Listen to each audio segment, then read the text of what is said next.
15 জুলাই 2024 থেকে বাংলাদেশে যে অশান্তি শুরু হয়েছিল তা শেখ হাসিনার দেশ ছাড়ার পরেও সেভাবে শান্ত হয়নি। এই ভিডিওতে আমরা আর কোটা নিয়ে কথা বলবো না, কেননা আমরা কম বেশি সবাই জানি 30% মুক্তিযোদ্ধাদের জন্য বরাদ্দ কোটাকে তোলা নিয়েই এই ঝামেলা সূত্রপাত।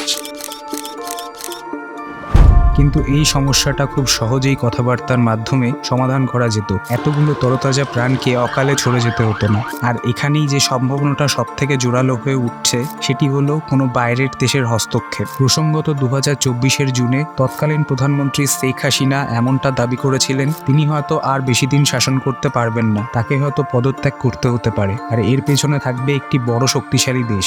কে সেই শক্তিশালী দেশ, আসুন একটু জানার চেষ্টা করি।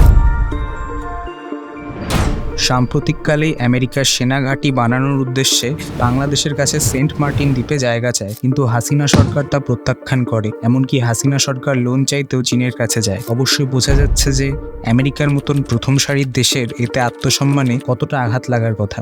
শুধু তাই নয়, বছরের শুরুতে যখন বাংলাদেশে নির্বাচন শুরু হওয়ার মুখে, তখন বাইডেন সরকারের পক্ষ থেকে হাসিনা সরকারের কাছে কঠোর নির্দেশ আসে, অবাধ এবং শান্তিপূর্ণ ভোট যেন সমগ্র বাংলাদেশে করানো হয়। এখানে বলে রাখা ভালো যে আওয়ামী লীগের চাইতে বিএনপি ও জামাতের সাথে আমেরিকার সম্পর্ক অনেক ভালো। বিএনপি আর জামাত হলো বাংলাদেশের দুটি প্রধান বিরোধী দল। এর আগেও তার অনেক নিদর্শন পাওয়া গেছে। আমেরিকান ডিপ স্টেটের সাথে তাদের সম্পর্ক এর আগেও সামনে এসেছে। এই ডিপ স্টেট হলো আমেরিকার এক গোপন সংস্থা যারা অন্ধকারে থেকে বিভিন্ন দেশের অভ্যন্তরীণ ব্যাপার নিয়ন্ত্রণ করার চেষ্টা করে। আর শুধু বাংলাদেশই নয়, এর আগে এরা 4-5টি এমন ঘটনা এর আগেও ঘটিয়েছে। তার মধ্যে নিকারাগুয়া, ভেনেজুয়েলাতে অশান্তি ছড়িয়ে এরা নিজেদের মনস্কামনা পূর্ণ করেছে, প্রধানমন্ত্রীদের পদচ্যুত করেছে। এতগুলো তীর যখন একদিকে নির্দেশ করছে, তখন এই যুক্তিটিকে একদম ফেলে দেওয়া ভুল হবে। আর যদি সত্যি এমনটা হয়ে থাকে, তবে বাংলাদেশের ইতিহাসে নতুন কালো অধ্যায় শুরু হওয়া শুধু সময়ের অপেক্ষা। তবে প্রতিবেশী রাষ্ট্র হিসেবে তাদের সর্বাঙ্গীন বিকাশ,